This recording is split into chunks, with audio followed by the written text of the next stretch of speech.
Mayong buntag sa tanan, sa atong principal, sa atong counselor, kay Sir Dinchas, kay Ma'am, sa mga parents nga ani akaron. Sayod man ta nga nipuli lang ko kay late Barangay Captain Maria Lelebet S. Alcudia. Nabaghuan gi ko ani akong posisyon. Nag-utikin ko as Barangay Captain last October 9. Nagsugod ko October 9. Nag-OIC ko is June 7, June 6. Kuan, kanang sa kadugay na nako bitaw nga barangay kagawad, lisod jud kaayo ang kapitan karong panahon na nga naas pandemic. Una, ang atong tubig, dugay na kay ng 4 million nga materials nga i-rehab sa atong tubig.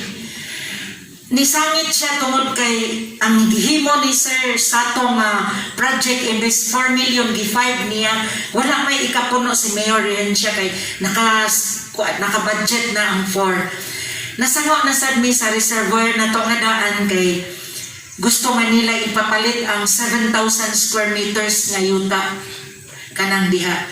Nga kuan pagyud ta nga kun dili paabangon may retroact katong tuig sa pagtukod, naglisod ang syudad unsaon kay naa manggoy palit sa yuta nga per square meter na ay by price dili pwede nga mahalo nila tungod kay naay kuan diri nga ing-ani ra gyud ang worth sa per square meter. Maong gitabangan mi sa atong mayor labi na sa atong councilor si Honorable Councilor Pardillo nga matukod diri na anay 1.5 million nagkumbati mi sa reservoir pagfollow-up nga twice a week, once a week. Pero karon nanawag si Sir kaganina, nagbidding na sila karon.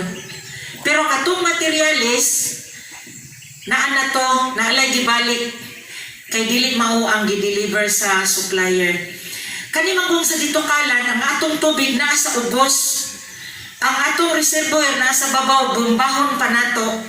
Iabot sa reservoir, maunang kamo karon orasa wala na tubig. Kay gipaagas ganina 5 sa buntag, palungon sa 9 o sa 7 wala na. Karon nagpundo na pod para sa Lower Taytay. Ang sa Lower Taytay, dako gid kay problema kay daghan kay ditong buslot, daghan pod illegal, na apoy mga tao nga alihan nila ang tubo, dugay makita kay naaman sa yuta. Ang uban way agas taman ra sa ila dapit, kanang naata-ana nga batasan lisuda kaayo.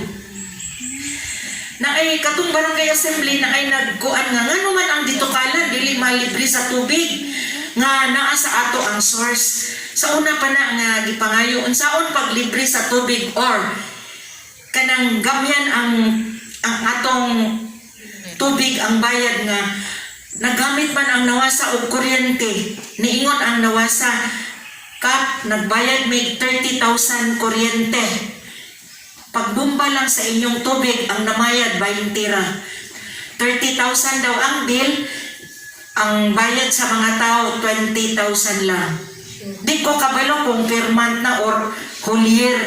Basta mo na ingon sa ato pa. Dako ang gasto sa nawasa. Maski na sa ato ang source sa tubig, di gihapon ta makalibre. Pero anyway, ikumpara ninyo ang tubig sa Iligan o sa ubang lugar, barato gihapon ta. Maunang kamo karon walay tubig. Kanang pasensya lang. Kay kung tuhon sa gitabang sa atong halangdong mayor, sa atong vice mayor o sa atong councilor Pardillo, sa atong finance, yaman ang finance moong naningkamot siya, kung matukod na ning reservoir nga babaw, ang ato manggong bomba sa tubig, dili na tong gamay. Katunang dako, way undang na ang bomba. Sa unang-unta, ga-request me ang Lower Taytay, ilain yun siya. Kay daghan, kita ninyo daghan balay na namalay diri sa Taytay, sa upper o sa Lower Taytay, daghan kaayo nanay mga glamping, mga usana, uwana, nanay nagnegosyo diri. Moong ang atong tubig ginagugod. Agwanta lang kay maski asa ang kinabuhi sa tao na agyoy problema. Part na nga dili perfect ba nga naatanan kuryente, Sa atong mangod, pag brown out, wala po'y tubig kay ang bomba mo undang tod o bomba, dugay pa kay mapuno ang tangke. Anak kalisod. Pero ang atong hardship, ang atong mga problema, part na sa atong kinabuhi to share the life and sufferings of Jesus here on earth. Labi na karon nga nagsaulong ta sa atong Holy Week. Daghang salamat o God bless us all.